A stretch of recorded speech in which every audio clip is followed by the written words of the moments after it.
So, today I'd like to talk to you about a topic very near and dear to my heart. My ghost. Hear me out! A, I have evidence. I'll get to that later. There's video. B, I have a whole lot of stories. So if you like ghost stories, then sit all your little keisters down in the storytime rug and listen to what I have to say, dang it! Submitted for the approval of the Midnight Society, I call this story The Tale of the Prepubescent Phantom. Spooky. Do you guys remember Snick? It's awesome. So, moved into this house like 2 years ago. Right away, there were lots of noises and things, but I'm a very skeptical person by nature, and I thought, you know, new place, new noises, whatever. So I kind of just let it slide. And our upper floor is a refinished attic, so the ceilings are really weird and wonky. And anyway, I was putting boxes up there, and I heard something behind me that sounded like shuffling on the floor, and I was so convinced there was someone in the room with me that I panicked, and I stood up super fast and hit the back of my head on the ceiling. So hard, in fact, that I blacked out, and it resulted in a concussion. I tend to be kind of jumpy. Incidentally, if you ever try to scare me, I'll probably swing a punch at you, so be warned. But ultimately, I just kind of decided it was in my head, and I forgot about it. So a few weeks go by, and something else happens. And I had made a grilled cheese for lunch, and I left the knife on the counter because I'm a slob. Well, a few minutes go by, you know, I'm like in my zone or whatever, and I hear this really loud metallic clang. And I think, oh geez, what the hell was that? So I stand up and I go in the kitchen because I think, well, the knife must have fallen off the counter. You know, maybe I didn't push it back as far as I thought I had. So I go in there, and I can't find the knife. It's not on the floor, it's not on the counter, and I'm like, curious. I begin scouring the kitchen looking for this knife because I think, golly, am I just going crazy?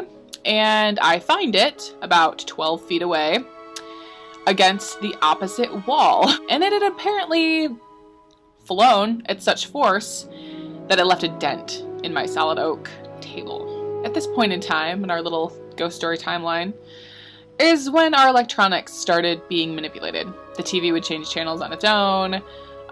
Things that Netflix would like select themselves. The Xbox would turn on and off, just, you know, lots of silly things like that. For whatever reason, I became under the impression that the presence in this house was young and female. Like an adolescent girl. And for whatever reason, I was struck with the belief that her name was Clara. And I never vocalized this. I kind of ended up adopting this weird superstition that if I talked about it, it would like encourage her somehow and it would get worse. And so I would just kind of keep it to myself and never, anytime I talked about it, it would never be in this house. So the fact that I'm making this video is kind of a big deal. After that came things that, in my opinion, began to reinforce the theory that it was a young girl. Mainly jewelry would be horribly misplaced. I was looking for a necklace of mine once, couldn't find it anywhere. I knew exactly where I'd put it, and I tore the house up looking for that thing. When Jeff came home that night, I was like, hey, have you seen this necklace? This is what it looks like. And he's like, yeah, I don't pay that much attention to your jewelry, sorry.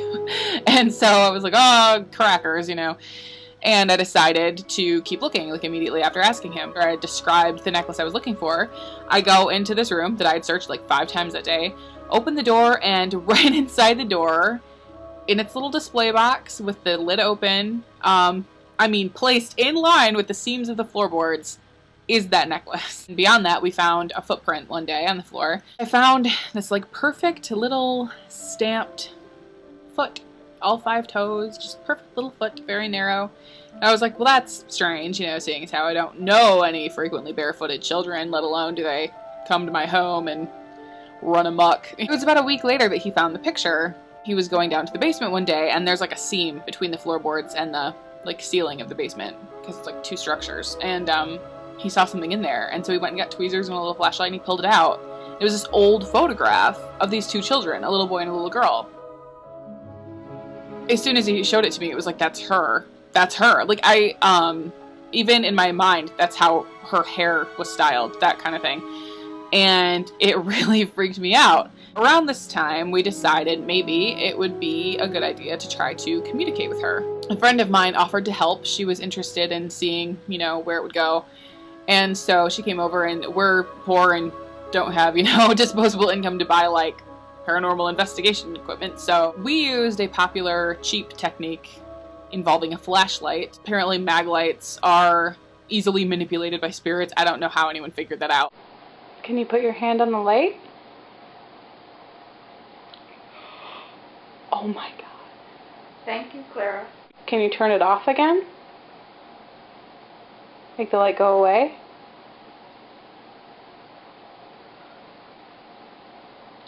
Oh my god. Just do it one more time.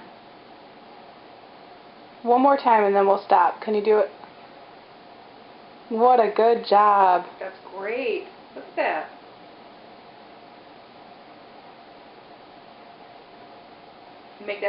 Make it stay that way for 3 seconds, and then stop after 3 seconds. I'm going to count. Ready? 1, 2, 3.